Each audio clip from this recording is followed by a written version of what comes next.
नमस्कार साथियों, मैं दलित पत्रकार करण रैसवाल आप सभी के साथ एक बार फिर से जुड़ चुका हूँ और आज हम मौजूद है बैराना धाम में। तो हम यहाँ के ये स्थानीय लोगों से बातचीत करेंगे और पता करेंगे कि यहाँ पर क्या मुद्दा चल रहा है कि यहाँ के संतों में किस बात पर विरोध हो रहा है। नमस्कार भैया। नमस्कार, नमस्कार। तो आप हमें बताएं यहाँ पर ये यहाँ के जो संतों और साधुओं में किस बात का विरोध कर रहे हैं, वो किस बात का आंदोलन कर रहे हैं? ये जो अपन अगर इसको डिटेल में बात करें तो ये बात ऐसी है कि आज राजस्थान सरकार जो है वो यहाँ पे बहराणा धाम के अंदर रीको बनाना चाहती है। अब रीको वो बनाना चाहती है परंतु उसमें एक विडंबना आके जो अटक रही है वो ये अटक रही है कि जो स्थान उन्होंने चुना है वो बहराणा धाम दादू दयाल जी महाराज जिधर अंतर ध्यान हुए थे। दादू दयाल जी महाराज ने जहाँ अपनी देह छोड़ी थी और दादू दयाल जी महाराज के साथ उस समय 100 शिष्य थे जो वो अंतर ध्यान हो गए थे उन जंगलों के अंदर और अपने शरीर को जानवरों को भक्षण मतलब जानवर उसको समर्पित कर दिया था। अब उसके बाद में हुआ क्या कि जैसे आज तक भी मतलब 15 साल पहले भी ये बात होती थी कि ऑल ओवर इंडिया में जहाँ पर भी अगर कोई संत अपनी देह छोड़ता था तो वो उनकी जो डेथ बॉडियाँ थी वो यहाँ आती थी और उनको वो जो बैठने की जो मुद्रा होती थी उसके अंदर ये सब दादू संप्रदाय के संत महात्मा जितने भी थे उन डेथ बॉडियों को उस जंगल में छोड़ के आते थे। और उस जो वो जंगल जो आज ये लोग बता रहे हैं कि रीको के लिए परफेक्ट है वो 34-34 फीट नाले हैं वो उसके अंदर जैसे इन्होंने अपनी रिपोर्ट राजस्थान सरकार की रिपोर्ट जो गई है उसमें भी ये बात आई है कि 4-4 फीट की झाड़ियां हैं। 4-4 फीट की नहीं वो 15-15 20-20 फुट के पेड़ थे उसके अंदर।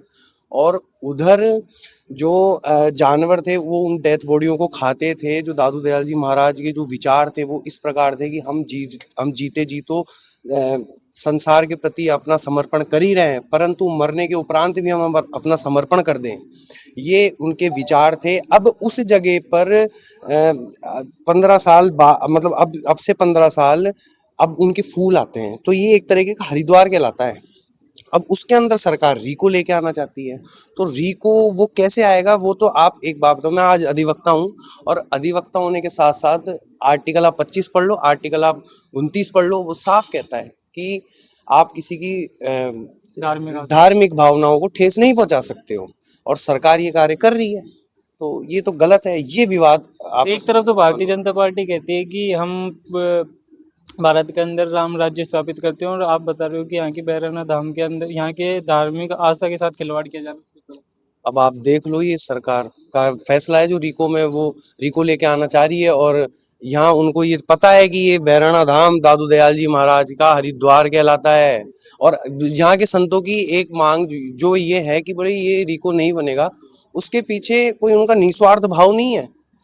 उनको एक गज जमीन भी नहीं चाहिए। उनका तो ये कहना है कि आप इसको वन विभाग को सौंप दो।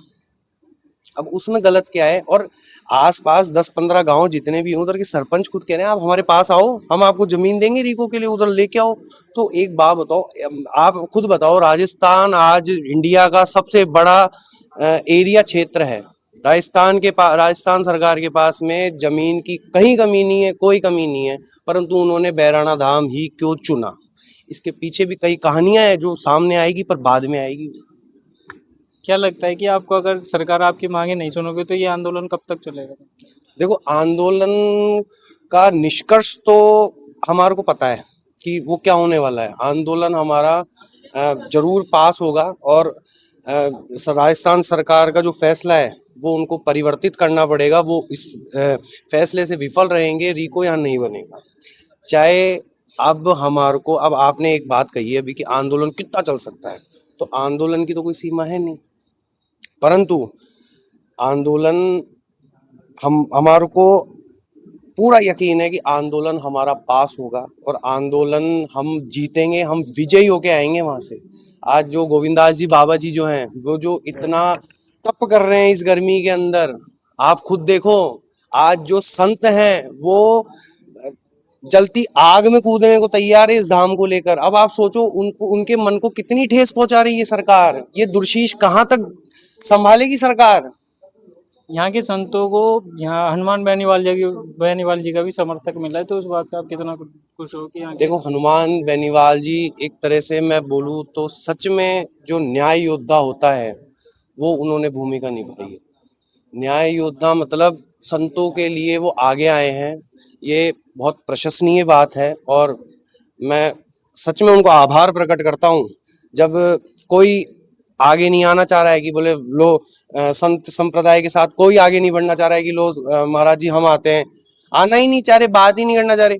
अब एक बात बताओ, ऑफर दे रहे हैं, बोले ऐसे ऐसे, बोले वो कोई बात थोड़ी होती है, ये तो गलत बात है। ये तो बात में ही वो झलकता है साफ साफ कि बोले ये एक शब्द पे है ही नहीं। अगर कल आपकी बात है, सरकार ने आपके आंदोलन के बारे में अगर सरकार ने कोई निर्णय नहीं निकाला, तो क्या आप जयपुर में जाकर भी आक्रोश रैली बिल्कुल निकालेंगे, बिल्कुल निकालेंगे। ये हम हमारी संस्कृति के लिए लड़ रहे हैं। ये लड़ाई जो है ये हमारी मिट्टी के लिए है। हम हमारा कोई इतिहास थोड़ी खोने देंगे। जो पहले के लोगों ने गलती कर दी वो हम नहीं करेंगे। हम इस देश की युवा पीढ़ी हैं। आप आज मेरा इंटरव्यू ले रहे हो तो मैं आपको ये बता दूं कि इनके जमाने का पता नहीं, पर आज की जो युवा पीढ़ी है ना वो सोशल मीडिया से युक्त है।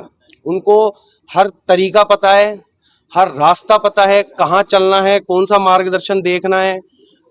युवा पीढ़ी बेवकूफ नहीं है, युवा पीढ़ी हर हाल में लड़ना जानती है। देखिए साथियों, हम आज मौजूद थे बहराना धाम में, तो हमने यहाँ के स्थानीय लोगों से बात करी और पता करा है कि यहाँ के जो भी आंदोलन चल रहा है वो, अगर यहाँ की भारतीय जनता पार्टी सरकार अगर इसके बारे में नहीं सोचेगी तो ये आंदोलन और भी बढ़ सकता है। तो ऐसे ही लाइव अपडेट पाने के लिए बने रहे हमारे चैनल में। जब तक के लिए धन्यवाद।